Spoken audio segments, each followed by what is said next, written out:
मैं समय नहीं हूं, क्योंकि मैं तो किसी के लिए ठहरता ही नहीं। पर आज मैं किसी शिष्य की भांति हाथ जोड़े रणभूमि कुरुक्षेत्र के बीच में खड़ा हुआ नारायण की बातें सुन रहा हूं। नारायण मेरे और कुंती पुत्र अर्जुन के बीच में है। वैसे तो उनका संबोध्य कुंती पुत्र अर्जुन ही है, किंतु वास्तव में वो बात मुझसे कर रहे हैं, क्योंकि मैं बीता हुआ कल भी हूं, आज भी हूं और आने वाला कल भी हूं। अर्जुन के प्रश्न केवल अर्जुन के नहीं थे, वो प्रश्न तो पिछले युगों के लिए भी प्रासंगिक थे, इस युग के लिए भी प्रासंगिक हैं और आने वाले युगों के लिए भी प्रासंगिक रहेंगे। जब तक मैं हूं तब तक मानव जाति को इन प्रश्नों का सामना करना पड़ता रहेगा। इसलिए कोई ये न समझे कि ये प्रश्न केवल द्रोण शिष्य अर्जुन ही कर रहा है।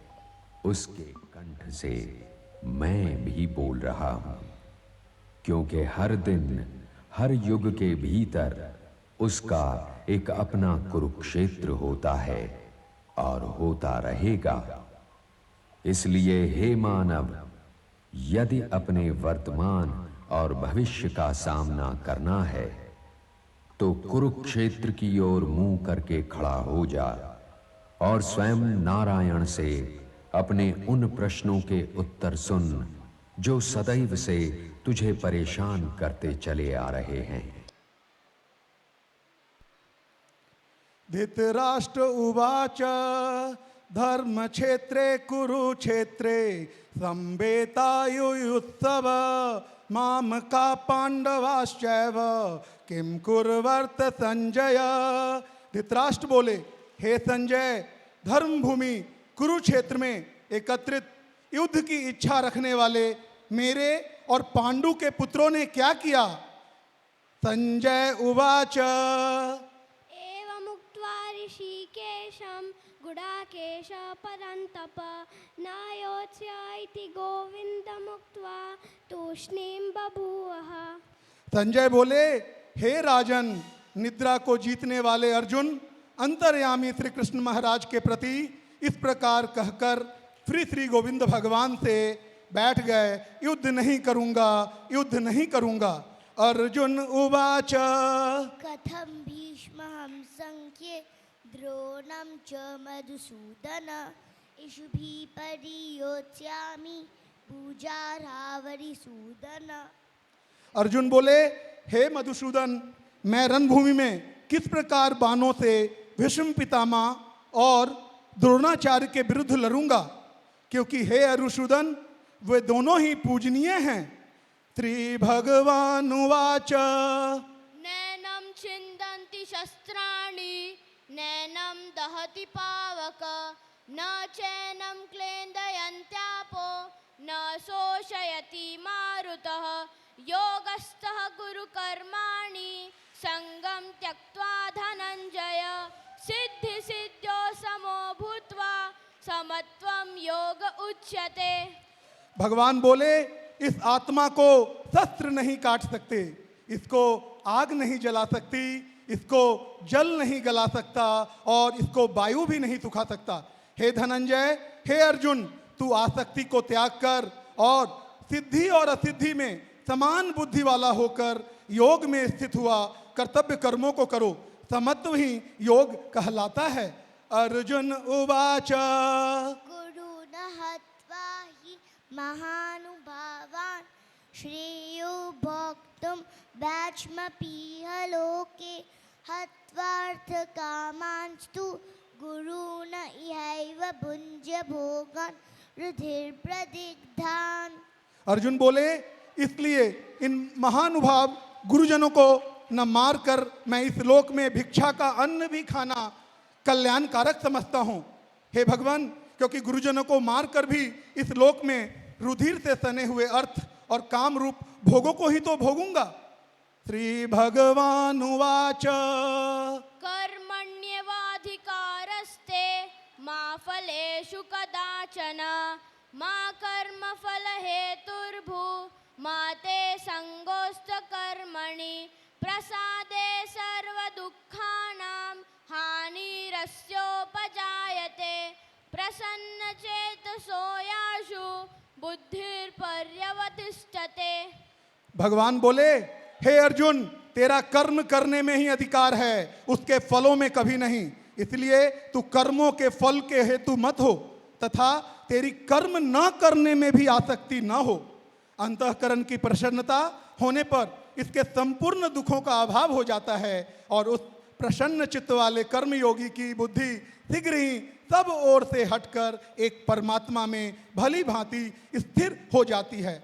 अर्जुन उवाच स्थित प्रज्ञस्य का भाषा समाधिस्तस्य केशव स्थिति किं प्रभाषेत किम आसीत व्रजेत किम। अर्जुन बोले, हे केशव, समाधि में स्थित परमात्मा को प्राप्त हुए स्थिर बुद्धि पुरुष का क्या लक्षण है? आप सब ध्यान से सुने अर्जुन के प्रश्न को। अर्जुन बोले, हे केशव, समाधि में स्थित परमात्मा को प्राप्त हुए स्थिर बुद्धि पुरुष का क्या लक्षण है? वह स्थिर बुद्धि पुरुष कैसे बोलता है, कैसे बैठता है और कैसे चलता है? श्री भगवान उवाच क्रोधात् भवति सम्मोह सम्मोहात् स्मृति विभ्रम स्मृतिभ्रंशात् बुद्धिनाशो बुद्धिनाशात् प्रणश्यति रागद्वेष वियुक्ते तु विषयाणि इन्द्रियाणिश्चरन् आत्मवशे विधेयात्मा प्रसादम् अधिगच्छति नास्तिर्बुद्धि अयुक्तस्य न चायुक्तस्य भावना न च भावयत शान्ति शान्तस्य कुतः सुखम् यदा यदा हि धर्मस्य ग्लानिर्भवति भारत अभ्युत्थानमधर्मस्य तदात्मानं सृजाम्यहं परित्राणाय साधूनां विनाशाय च दुष्कृताः धर्म संस्थापनार्थाय संभवामि युगे युगे। और भगवान अर्जुन को समझाते हैं। आप सब ध्यान से सुने भगवान के उत्तर को। भगवान बोलते हैं, हे अर्जुन, विषयों का चिंतन करने वाले पुरुष की उन विषयों में आसक्ति हो जाती है। आसक्ति से उन विषयों की कामना उत्पन्न होती है और कामना में विघ्न पड़ने से क्रोध उत्पन्न होता है। क्रोध से अत्यंत मूढ़ भाव उत्पन्न हो जाता है। मूढ़ भाव से स्मृति में भ्रम हो जाता है। स्मृति में भ्रम हो जाने से बुद्धि अर्थात ज्ञान शक्ति का नाश हो जाता है और बुद्धि का नाश हो जाने से यह पुरुष अपनी स्थिर स्थिति से गिर जाता है।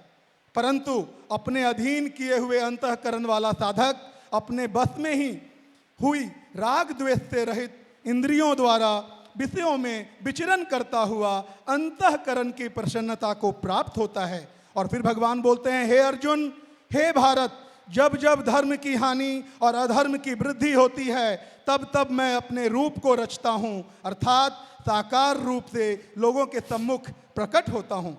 साधु पुरुषों का उद्धार करने के लिए, पाप कर्म करने वालों का विनाश करने के लिए और धर्म की अच्छी तरह से स्थापना के लिए मैं युग युग में प्रकट हुआ करता हूँ। मैं युग युग में प्रकट हुआ करता हूँ। अर्जुन उवाच चंचलं हि मन कृष्ण समात् प्रमाथि बलवदृढं तस्याहं निग्रहं मन्ये वायोरिव सुदुष्करम्। फिर अर्जुन भगवान से पूछते हैं, हे कृष्ण, यह मन बड़ा चंचल प्रमथन स्वभाव वाला बड़ा दृढ़ और बलवान है, इसलिए उसका बस में करना मैं वायु को रोकने की भांति अत्यंत दुष्कर मानता हूं। यह हम सबका प्रश्न है। फिर से सुनिए, अर्जुन भगवान से पूछते हैं, हे कृष्ण, यह मन बड़ा चंचल प्रमथन स्वभाव वाला बड़ा दृढ़ और बलवान है, इसलिए उसको बस में करना मैं वायु को रोकने की भांति अत्यंत दुष्कर मानता हूं।